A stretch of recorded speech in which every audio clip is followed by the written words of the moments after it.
Lingkungan masyarakat adalah suatu wilayah yang terdiri dari sekelompok orang yang berasal dari beragam latar belakang budaya, agama, adat, pendidikan, dan lainnya yang berinteraksi satu sama lain. Selama berada di lingkungan masyarakat, tahu nggak ada istilah neurotipikal, yaitu istilah yang merujuk pada individu yang memiliki perkembangan dan fungsi otak yang sesuai dengan norma pada umumnya. Namun, jangan sampai lupa kalau misalkan kita juga punya istilah neurodivergen. Tahu nggak nih? Yaitu istilah yang digunakan pada individu yang mengalami perbedaan dalam perkembangan dan fungsi otaknya. Salah satunya adalah individu dengan autisme. Sadar nggak kalau misalkan keadaan ini semakin banyak kita ketahui atau kita temui? Karena ternyata prevalensi autisme yang semakin meningkat, sehingga apakah kita sudah siap dengan keadaan ini? Apakah masyarakat sudah menerima dengan kondisi ini? Ataukah masih memandang sebelah mata? Menganggap autisme ini anak nakal, mengganggu lingkungan, dan komentar negatif lainnya. Tapi tahukah Anda, di balik kondisi autisme ini ada kekuatan dan perjuangan orang tua yang tak terhingga upayanya. Dan saatnya kita belajar bersama TML.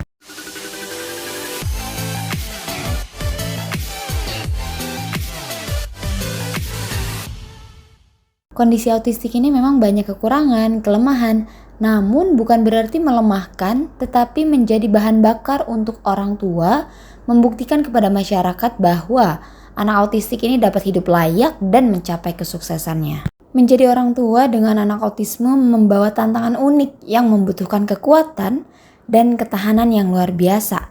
Bagaimana tidak, setiap orang tua memiliki cinta yang tanpa batas, rela mendedikasikan dirinya, waktu, materi, dan semuanya untuk anak spesialnya demi bertumbuh dengan mandiri dan berdaya. Cinta orang tua tetap menjadi pendorong utama dalam memberikan dukungan dan peduli yang tak terbatas. Setiap harinya orang tua memiliki tantangan yang mungkin beragam, seperti komunikasi yang terbatas, tidak mampu beradaptasi, atau perilaku yang repetitif yang berulang. Adanya tantangan itu, orang tua mau tidak mau menjadi tangguh dalam menjalani kehidupan sehari-harinya. Orang tua juga sudah seharusnya memiliki kekuatan untuk terlibat langsung dalam proses terapeutik anak. Jadi jangan sampai hanya mengandalkan tempat terapi ya. Orang tualah yang menjadi advokat utama untuk memperjuangkan hak pendidikan dan sosial anak. Orang tua juga menjadi rekan tim dalam mendukung perkembangan anak bersama sekolah atau tempat terapinya. Menghadapi anak autisme tentu bisa sangat menguras energi, benar nggak nih? Oleh karena itu jangan sampai lelah duluan sebelum kita berjuang. Bisa juga mencari dukungan emosional seperti bergabung dengan kelompok yang mendukung. Contohnya kalau misalkan di TML ada WA group yang bernama Ausi. Nah di sana kita bisa sharing pengalaman, ilmu, bahkan ada selalu info terupdate tentang autisme yang dikirim oleh tim TML. Bisa juga menjalin hubungan dengan profesional untuk menjaga kesehatan emosional orang tua. Bukan hal yang mudah memiliki anak dengan autisme, tetapi bukan berarti tidak bisa dijalankan, bukan? Tantangan dalam diri sendiri, menyalahkan diri sendiri tidak akan ada habisnya. Bahkan sampai depresi dan butuh obat tidur, tidak sedikit terjadi pada orang tua di luar sana. Belum lagi memiliki tantangan dari keluarga, membandingkan bahkan menganggap aib dan pandangan sebelah mata dari masyarakat yang menganggap autistik anak nakal, memiliki kelainan, harus dijauhi karena menular, bahkan sampai diusir dari lingkungannya sendiri karena takut merusak ataupun mengganggu ketertiban. Lalu apa kata terapeutic educator TML mengenai hal ini? Menurut Ibu bisa nggak sih autisme itu berbaur dengan masyarakat? Autisme berbaur dengan masyarakat itu adalah tujuan akhir dari semua konsep terapi yang dilakukan sepertinya ya. Gitu. Jadi kalau saya bilang bisa berbaur dengan masyarakat, tapi banyak PR yang harus dilakukan, baik itu oleh orang tua, baik itu oleh terapis maupun edukasi kepada masyarakat yang sebenarnya masih sangat awam dengan kondisi autisme.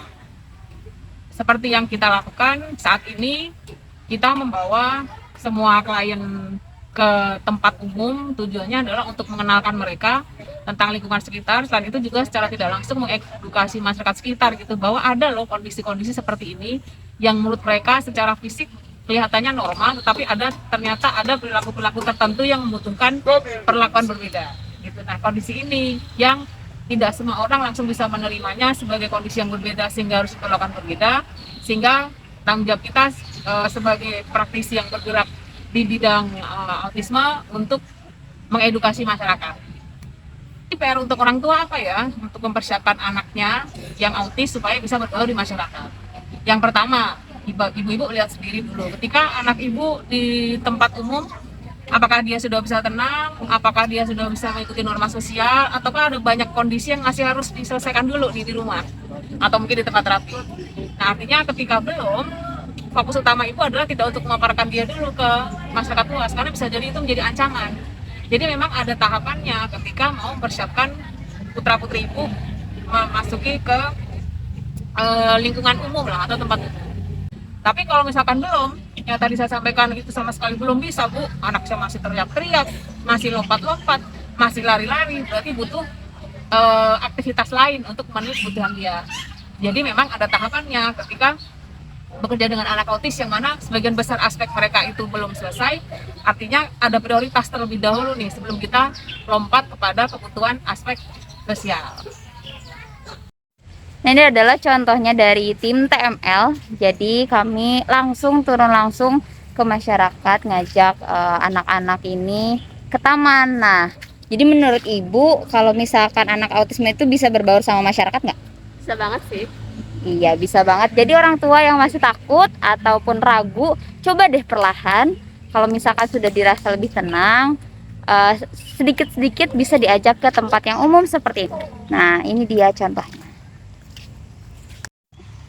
Nah, tunggu video berikutnya. Jangan lupa like, comment, dan subscribe.